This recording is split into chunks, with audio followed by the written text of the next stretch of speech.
बांका जिले में पहली बार केंद्रीय सहकारी बैंक की समीक्षा बैठक की गई है। बैठक में नाबार्ड के बिहार क्षेत्रीय कार्यालय के मुख्य महाप्रबंधक गौतम कुमार सिंह की अध्यक्षता में 8 जिले के केंद्रीय सहकारी बैंकों तथा बिहार राज्य सहकारी बैंक को 2 शाखाओं की प्रगति समीक्षा बैठक आयोजित की गई है। बिहार राज्य सहकारी बैंक के प्रबंधक निदेशक, भागलपुर जिला केंद्रीय सहकारी बैंक के प्रबंधक निदेशक, जिला विकास प्रबंधक, बांका एवं सहकारिता विभाग एवं नाबार्ड के अधिकारी तथा विभिन्न जिला केंद्रीय सहकारी बैंकों के प्रतिनिधि उपस्थित थे, जबकि सुपौल, कटिहार, मुंगेर, पूर्णिया, नवादा, बेगूसराय एवं खगड़िया के DCCBS के प्रबंधक एवं निदेशक ऑनलाइन माध्यम से जुड़े हुए थे। श्री सिंह ने भारत सरकार की दूरदर्शी नीति का उल्लेख करते हुए कहा कि देश के 40% को सहकारी क्षेत्र के माध्यम से संचालित करने की परिकल्पना की गई है, जो न केवल सहकारी नेटवर्क को सुदृढ़ करेगा बल्कि ग्रामीण अर्थव्यवस्था को भी नई ऊर्जा प्रदान करेगा। श्री सिंह ने कहा कि DCCBS को नाबार्ड के सहयोग से ज्यादा वित्तीय साक्षरता अभियानों के आयोजन, पैक्स के जमा संग्रह एजेंट के रूप में प्रोत्साहित करने तथा माइक्रो ATM उपलब्ध करवाने की सलाह दी है। साथ ही पैक्स की गतिविधियों को सहकारिता मंत्रालय भारत सरकार की पहलों के साथ अभिसरण करने पर भी बल दिया जा चुका है। श्री सिंह ने बैंकों के नाबार्ड द्वारा 10,000 करोड़ रुपए के पुनर्वित्त की सुविधा उपलब्ध करवाने हेतु आवश्यक सुधारों की दिशा में कदम उठाने का अनुरोध भी किया है। वहीं पर DCCB के अध्यक्ष ने नाबार्ड द्वारा जिला स्तर पर इस प्रकार की समीक्षा बैठक आयोजित करने के लिए आभार प्रकट करते हुए कहा कि यह पहल सहकारिता से जुड़े हितधारकों के मनोबल को बढ़ाने के साथ साथ उसमें यह विश्वास जगाएगी कि नाबार्ड राज्य सरकार को भारत सरकार के सक्रिय सहयोग से सहकारी क्षेत्र निश्चित ही प्रगति की नई ऊंचाइयों को प्राप्त कर पाएगा। बांका जिले का ये सौभाग्य है कि यहाँ पे केंद्रीय सहकारी बैंक समिति का जो समीक्षा बैठक हुई और ये मंदराचल की धरती है। यहाँ पे आने के बाद आप लोग को कैसा लगा? सबसे पहले तो ये बताइए कि बांका के मंदराचल की धरती पे आपका स्वागत किस ढंग से हुआ? बांका के प्राकृतिक सौंदर्य ने हम लोगों को आकर्षित किया और उसी को ध्यान रखते हुए और ख़ास करके मंदार महोत्सव चल रहा था और सब जानते हैं कि अमृत मंथन के लिए समुद्र में मंथन किया गया था और यही मंदार पर्वत उसमें मतनी बना था। तो यहाँ हम ने सोचा कि बिहार के 11 जिला सहकारी बैंक का रिव्यू इसी धरती पे करें, जिससे कि मंथन होके इस कोऑपरेटिव सेक्टर को कैसे मजबूत किया जाए बिहार में, उसके लिए हम लोग किसी निष्कर्ष पे पहुँचे। और मैं यहाँ पे धन्यवाद देना चाहूँगा भागलपुर जिला के सहकारी बैंक के चेयरमैन जितेंद्र जी का और MD साहब का, जिन्होंने हमारे DDM के साथ मिलके इसको सफलतापूर्वक यहाँ पे संपन्न किया। आज हम लोग 2 पैक्स भी विज़िट किए और यहाँ पे ओढ़नी डैम जो है वो मेरे ख्याल से बिहार ही नहीं पूरे हिंदुस्तान में इतना खूबसूरत जगह शायद ही कोई और हो।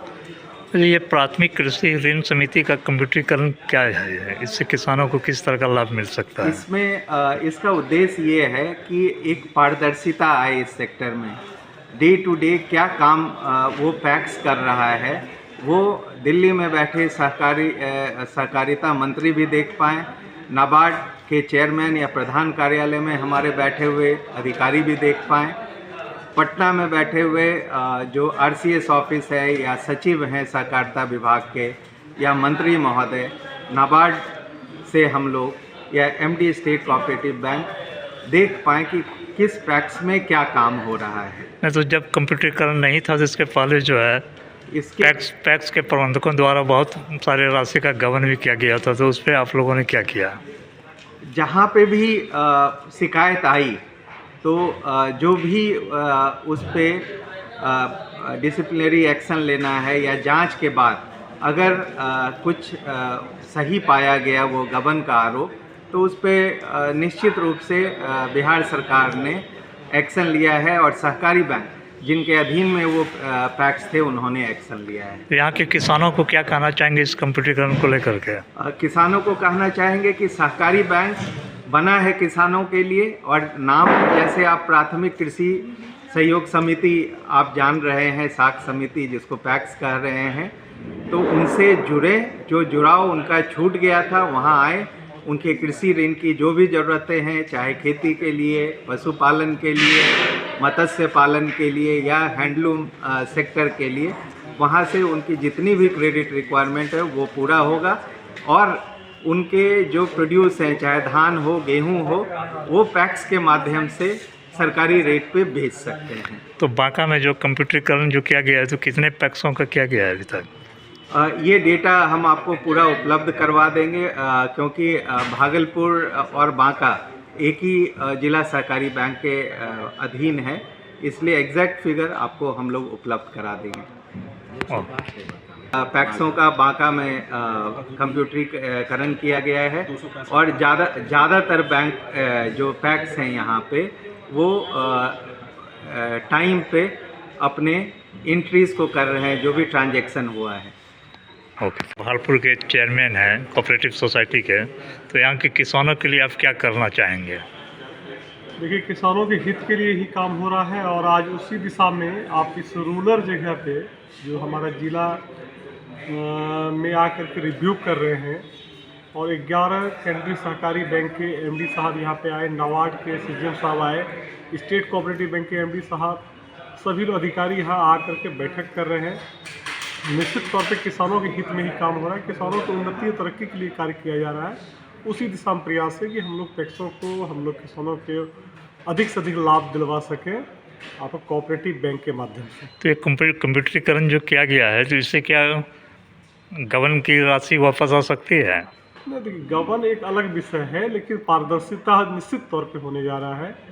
कंप्यूटराइजेशन से रोज़ डेली क्या हो रहा है वो लोग देखेंगे निश्चित तौर पर। तो इन सभी पदाधिकारियों को बांका की धरती पर लाने का या बांका आने का इनका जो सौभाग्य है वो किनके द्वारा हुआ संभव? देखिए, सभी का प्रयास था, लेकिन इनका खुद का भी था इच्छा कि हम इस ग्रामीण जो हमारा एक सुदूर जिला है बांका, यहाँ पर आकर के भी हम मीटिंग करें और यहाँ से मंथन के बारे में जो बताया कि यहाँ समुद्र में जो है मंथन हुआ था, अमृत के लिए जो हुआ था, वो निश्चित तौर पर मंथन से अमृत निकला था। तो निश्चित तौर पर इस बैठक से आने वाले समय में कोऑपरेटिव के लिए एक बेहतर आपका अच्छा रहेगा। धन्यवाद।